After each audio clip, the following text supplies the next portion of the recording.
మోకాల నొప్పులకు ఎటువంటి సర్జరీ లేకుండా ఎపియాన్ పెయిన్ క్లినిక్ అందిస్తున్న అత్యాధునిక చికిత్స. నమస్తే, మీరు చూస్తుంది సుమన్ టీవీ. నేను మీ కీర్తి. ఉగాది రోజున దేవుడి చిత్రపటాలు ఏ రోజున మనం క్లీన్ చేసుకుంటే, శుభ్రం చేసుకుంటే మంచిది. అలాగే ఉగాది పచ్చడి తినడానికి కూడా ఒక నిశ్చయించబడిన సమయం ఉంటుంది. మనలో చాలా మందికి తెలియదు అది పర్టికులర్గా ఏ సమయం. అండ్ ఉగాది రోజు ఇంటికి తెచ్చుకోవాల్సిన వస్తువులు, అస్సలు తెచ్చుకోకూడని వస్తువులు అంటూ ఏమైనా ఉన్నాయా మనకు తెలియజేయడానికి ప్రముఖ ఆస్ట్రాలజర్ బ్రహ్మశ్రీ నందిబట్ల శ్రీహరి శర్మ గురువు గారు ఉన్నారు. నమస్తే గురుగారు.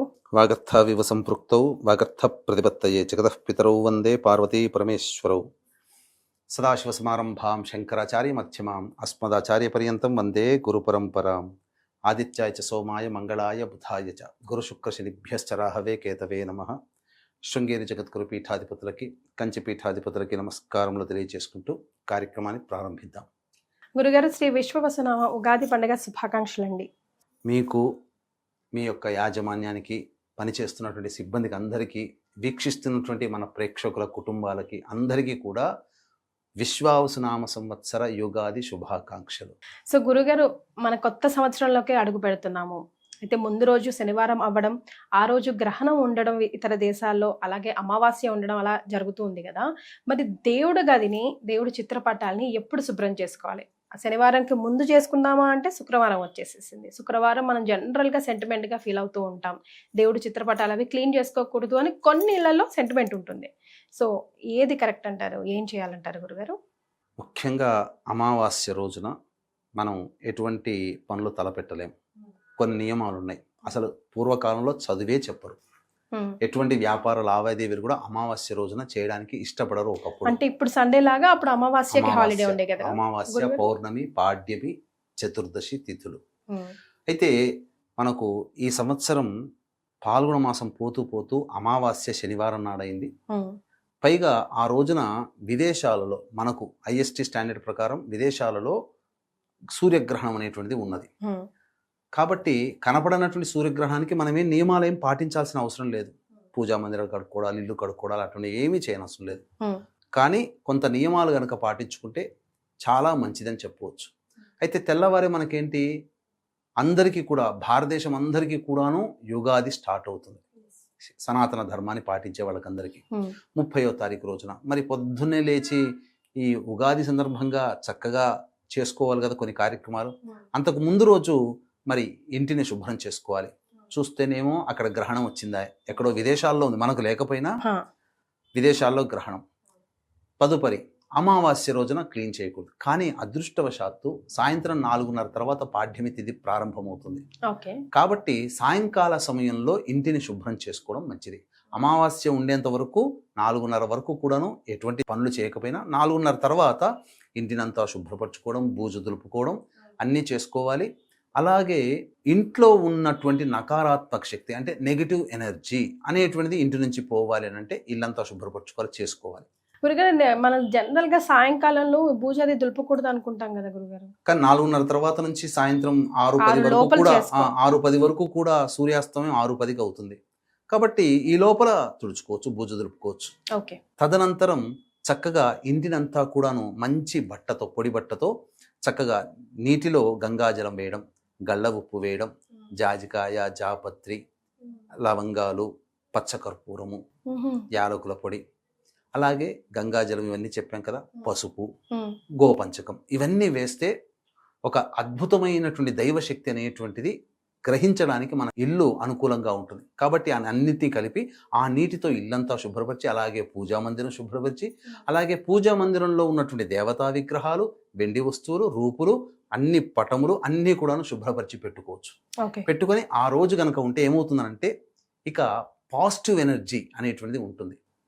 పాజిటివ్ ఎనర్జీ అంటే ఏంటి? దేవతా శక్తి మన ఇంట్లో ప్రవేశించడానికి పొద్దున్నే, ఇక ఉగాది రోజున బ్రహ్మ ముహూర్త కాలంలో లేవాలమ్మా.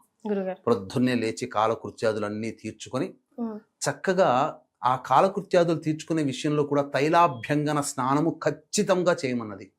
ఉగాది రోజున నువ్వుల నూనె, చాలా మంది నువ్వుల నూనె పెట్టుకుంటే ఆ దరిద్రము, డబ్బులు పోతాయని చెప్పి ఏదో ఒక నానుడు వచ్చేసేసింది, నువ్వుల నూనె పెట్టుకోకూడదు అని. కానీ అటువంటిది ఏమీ లేదమ్మా. మన శాస్త్రము యుగ యుగాల నుంచి కూడా అందరూ కూడా నువ్వుల నూనెని దట్టించుకొని సూర్యోదయం కంటే ముందే స్నానం ఆచరించేయాలి. కుటుంబ సభ్యులందరూ కూడా ఆచరించి కొత్త వస్త్రములు ధరించాలి. కొత్త వస్త్రములు ధరించాలి. చాలా మందికి శాస్త్రం ప్రకారం ఒకటి ఏంటంటే ఆదివారం రోజున కొన్ని చెయ్యకూడని పనులలో కొత్త బట్టలు కట్టుకోకూడదు అని కూడా ఉంది. అవునా గురుగారు? చేయకూడని పనులు ఆదివారం ఉన్నాయి. అటువంటి పనుల్లో కొత్త బట్టలు కట్టుకోకూడదు. కానీ ఉగాది కదా, తప్పు లేదు, కొత్త బట్టలు కట్టుకోవచ్చు, తప్పే లేదు, కొత్త బట్టలు వేసుకోవచ్చు. ఇక తదనంతరం చక్కగా ఉగాది రోజున అందరూ కూడా ఉగాది పచ్చడి తయారు చేసుకుంటారు. షడ్రుచుల సమ్మేళనం అంటే ఈ షడ్రుచులు కలిపినటువంటిది అనగా ఏంటి? బెల్లము, కొద్దిగా చిటికెడు ఉప్పు, మిరియాల పొడి. చాలా మంది కారం వేస్తారు, కొన్ని ప్రాంతాలలో కారం కాదు మిరియాల పొడి వేయాలి. అలాగే చింతపండు, మామిడి ముక్కలు, అలాగే వేప పువ్వు. పూర్వకాలంలో సకాలానికి పంటలు పండేటివి కాబట్టి మామిడి పువ్వు వాడేవాళ్ళు. కానీ శివరాత్రికి జీడిపండు పరిమాణంలోకి మామిడి పిందెలు వచ్చేస్తాయి కాబట్టి అప్పుడు వేప పువ్వుల్ని వాడేవాళ్ళు, అలవాటుగా వచ్చింది. కానీ మామిడి పువ్వు వాసన చూడాలట ఉగాది రోజున, శరీరం ఆరోగ్యవంతం అవుతుంది. ఇది ఒకటి. ఇక ఈ షడ్రుచులన్నిటినీ సమ్మేళనం చేసి ఉగాది పచ్చడి తయారు చేసుకోవాలి. అయితే ఉగాది పచ్చడికి కూడా ఒక ముహూర్తం, సమయం చాలా అద్భుతంగా ఈసారి ఉంది. అవునా గురుగారు? అవునమ్మా. ఎందుకనంటే ప్రధానంగా ఈ ఉగాది పచ్చడికి దేవతా గురువు అయినటువంటి గురువు లగ్నంలో, వృషభ లగ్నంలో ఉంటాడు. 8:44 నుంచి దాదాపుగా 10:30 వరకు కూడా వృషభ లగ్నం ఉంది, స్థిర లగ్నం. కానీ 8:02 నుంచి 9:02 మధ్య కాలంలో వర్జ్యం ఉన్నది. 8 to 9 శనిహోర ఉంటుంది, పనికిరాదు. 9 to 10 చంద్రహోర. చంద్రుడు ఎవరు? అన్ని ఓషధులకి కూడా అధిపతి. అందుకనే పౌర్ణమి రోజున భూమి లోపల ఉన్నటువంటి గొప్ప గొప్ప అద్భుత వనమూలికలు పైకొస్తాయి. అందుకే పౌర్ణమి రోజున గ్రహించాలి వనమూలికలు, చంద్రుడు అధిపతి కాబట్టి ఇట్టి చంద్రుడి యొక్క హోర లగ్నము, స్థిర లగ్నము, శుక్ర లగ్నము, అందున గురువు ఉండడం, ఆ లగ్నానికి లగ్నాధిపతి అయినటువంటి శుక్రుడు, ఆరోగ్యకారకుడైనటువంటి రవి, ఆయుకారకుడైనటువంటి శని భగవానుడు, అలాగే ఆ రోజున బుధుడు కూడా నక్షత్రాధిపతి కదా, రేవతి నక్షత్రంలో ఉంది కదా, నక్షత్రాధిపతి, ఉగాది ప్రారంభమయ్యే నక్షత్రాధిపతి కూడా బుధుడు ఉండడం, రాహు కూడా ఉండడం, ఓషధి అధిపతి అయినటువంటి చంద్రుడు కూడా బుధ నక్షత్రంలో ఉండడం, బుధుడితో కలిసి ఉండడం. 6 గ్రహాలు సంపూర్ణముగా లాభస్థానంలో ఉంటాయి వృషభ లగ్నానికి. తరువాత పంచమ స్థానంలో కేతువు, కుజుడు ప్రభావం, లగ్నంలో ఉన్నటువంటి గురువు 9:05 నుంచి 10 గంటల మధ్య కాలంలో వీక్షిస్తున్నటువంటి సుమన్ టీవీ ప్రేక్షకులు ఉగాది సందర్భముగా ఉగాది పచ్చడిని భుజించినట్లయితే నవగ్రహాలు అనుకూలంగా వస్తాయమ్మా. ఎందుకనంటే ప్రధానమైన గ్రహాలు లాభస్థానంలో ఉన్నప్పుడు ఉగాది పచ్చడి సందర్భంగా తీసుకునేది ఉగాది రోజే. మళ్ళీ దీపావళికి ఉగాది పచ్చడి తీసుకోగా, అసలు ఏ రోజు తీసుకోం కదా. మరి ఏ రోజు తీసుకోనటువంటి సంవత్సరానికి ఒక్కరోజు మాత్రమే తీసుకునే ఉగాది పచ్చడిని అద్భుతమైన సమయము వృషభ లగ్నము 9:05 నుంచి 10 గంటల మధ్య కాలంలో తీసుకోండి. ఖచ్చితంగా ఆ సమయమే చాలా ఉన్నతమైనటువంటి సమయం అమ్మా. ఈ సమయంలో తీసుకుంటే అద్భుతంగా ఉంటుంది. దీని ద్వారా నవగ్రహాలు సంపూర్ణముగా అనుగ్రహించేటువంటి సమయం అమ్మా. అన్ని విధాలుగా యోగదాయకంగా ఉంటుంది, జీవితంలో పైకొస్తారు. అలాగే ఏ పని చేయాలన్నా ఈ 9 గంటల నుంచి 10 గంటల మధ్య కాలంలో కనుక ప్రారంభం చేసుకుంటే చాలా అద్భుతంగా ఉంటుంది. అలాగే గురుగారు, కొన్ని వస్తువులు ముఖ్యంగా మనం కొన్ని పండుగలకి తీసుకురావాలా తీసుకురాకూడదా అని ఆలోచిస్తూ ఉంటాం. ఇప్పుడు ఫర్ ఎగ్జాంపుల్ నాకు తెలిసిన నాలెడ్జ్ ప్రకారం కొత్త కుండ ఉగాది రోజే మనం స్పెషల్గా తీసుకొస్తూ ఉంటాం కొన్ని ప్రాంతాల్లో. అంటే తెలంగాణ ప్రాంతాల్లో చేసే ఉగాది పచ్చడి ఆ కుండలోనే, ఆ కొత్త కుండలోనే చేస్తూ ఉంటారు కాబట్టి అట్లా తీసుకురావాల్సిన వస్తువులు, తీసుకురాకూడని వస్తువులు ఉగాది రోజు ముఖ్యంగా ఏమైనా ఉన్నాయంటారా? ఉన్నాయమ్మా. తీసుకునే వస్తువులు, తీసుకురాకూడని వస్తువులు ఉంటాయి. ఎందుకనంటే ఉగాది అంటేనే జీవితంలో అందరికీ కూడా మర్చిపోలేనటువంటి రోజు. ఆ సంవత్సరం అంతా ఆ రోజు చేసినటువంటి పనిని బట్టి ఆ సంవత్సరం అంతా ఉంటుంది. ముఖ్యంగా వైద్యుడిని సంప్రదించకుండా ఉంటే చాలు. అంటే సంప్రదించాల్సిన అవసరం బాగా ఉంటే తప్ప ఆ రోజు వైద్యుని సంప్రదిస్తే ఇక మొత్తం కూడా వైద్యుని సంప్రదించాల్సిన పరిస్థితి. కాబట్టి ఆ రోజున ఏదైనా కానీ మంచి పని చేసుకోవాలి. మంచి పెద్దల్ని గౌరవించాలి, పిల్లల్ని ప్రేమించాలి. ఏదైనా కానీ వృద్ధులకి, అనాథాశ్రమాలకి, మానసిక శారీరక వికలాంగుల ఆశ్రమాలకి ఏదైనా దానం చేయండి ఆ రోజు సందర్భంగా. తద్వారా ఏమవుతుందనంటే దేవత అనుగ్రహం కలుగుతుంది. మనుష్యుడు కూడా మానవ సేవే మాధవ సేవ. మనుష్యులు కూడా ఆశీర్వదిస్తారు మనసులో. కాబట్టి అందరికీ, అనాథలకి చేయండి. ముఖ్యంగా చేయాల్సినటువంటి పనుల్లో కూడా కొన్ని పనులు ఉన్నాయి. తీసుకురాకూడని వస్తువులు కూడా కొన్ని ఉన్నాయి, తీసుకొచ్చే వస్తువులు కూడా కొన్ని ఉన్నాయి. వీక్షించేటువంటి ప్రేక్షకులకి గమనిక, ఈ యొక్క అమావాస్య శని మార్పు 29వ తారీఖు రోజున సూర్యగ్రహణం జరుగుతున్నటువంటిది.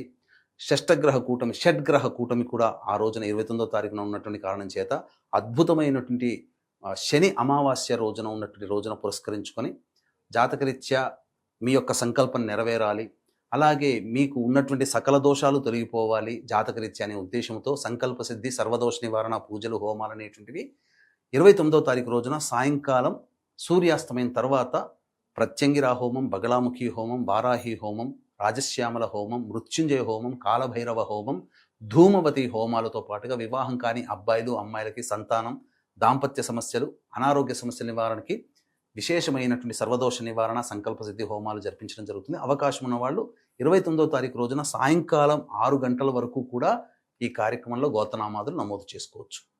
ఇక ముఖ్యంగా లక్ష్మీప్రదమైనటువంటి వస్తువుల్ని తీసుకురావాలి.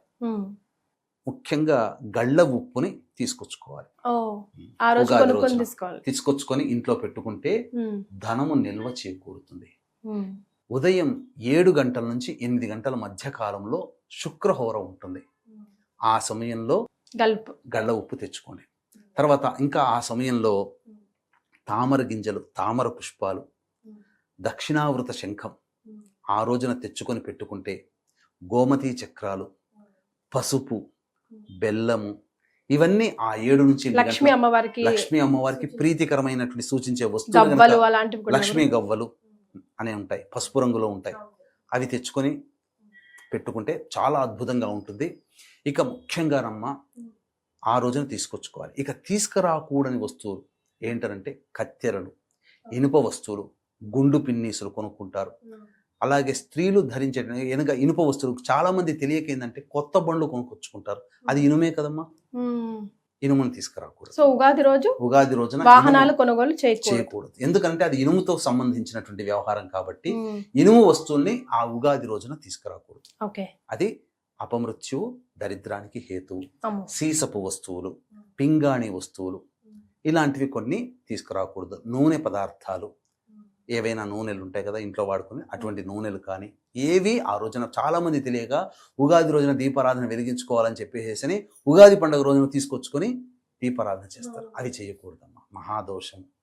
సాయంకాలం ముందు 29వ తారీఖు సాయంకాలం తీసుకొచ్చుకోవచ్చు, తప్పులేదు. అభ్యంగన స్నానం చేయాలి కాబట్టి తీసుకొచ్చుకోవచ్చు. ఇలాంటి నూనె పదార్థాల వస్తువులు తీసుకోకుండా ఉండి, ఇనుము వస్తువుల్ని, కత్తెరలు ఇట్లాంటివి ఏవి కూడా తీసుకొచ్చుకోకుండా ఉంటే చాలా మంచిది. ముఖ్యంగా ఆ రోజు చేయాల్సినటువంటిది, ఆ రోజున ప్రధానంగా శాస్త్రం ఏం చెప్పబడి ఉందనంటే కులదేవతని పూజ చేయాలి. ముఖ్యంగా గ్రామ దేవతకి పూజ చేయాలి. ఏ ఊళ్ళో ఉంటారో ఆ గ్రామ దేవత దేవాలయానికి వెళ్ళి చద్ది పెట్టడము, లేకపోతే బెల్లం పరవన నైవేద్యంగా పెట్టడము, అమ్మవారికి నిమ్మకాయల దండ వేయడము చేసి రావాలి. తర్వాత ఇష్టదేవత ఆరాధన చేయాలి. ముఖ్యంగా ఉగాది రోజున ప్రదోషకాల సమయంలో దమనం తెలుసు కదా, ఆడవాళ్ళు పెట్టుకుంటారు, ఎంతో సువాసనగా ఉంటుంది. ఆ దమనముతో పార్వతీ పరమేశ్వరుని అర్చించాలి. దానివల్ల అద్భుతమైనటువంటి ఫలితం కలుగుతుంది. కాబట్టి వీక్షించేటువంటి ప్రేక్షకులు ఇప్పుడు చెప్పిన విషయాలన్నీ కూడా జాగ్రత్తగా 1కి 2 సార్లు వినండి. మీకు తెలిసినటువంటి వాళ్ళకి, బంధువులకి, హితులకి ఈ విషయాన్ని చేరవేయండి. ఇది చేయడం ద్వారా ఉగాది రోజున అసలు సిసలైనటువంటి విధి విధానాన్ని మనం పాటించిన వాళ్ళం అవుతాం. ముఖ్యంగా పెద్దల యొక్క ఆశీర్వచనం తీసుకోవాలి ఇంట్లో. గురుగారు రైట్. సో ఉగాది రోజు ఏం చేయాలి, ఏం చేయకూడదు, దేవుడి చిత్రపటాలు ఎప్పుడు క్లీన్ చేసుకోవాలి, ముఖ్యంగా ఉగాది పచ్చడి ఈ సమయంలో తీసుకుంటే అద్భుతమైన ఫలితం వస్తుందని తెలియజేశారు. చాలా సంతోషం అండి, ధన్యవాదాలు. సర్వం శ్రీ ఉమామహేశ్వర పరబ్రహ్మార్పణమస్తు.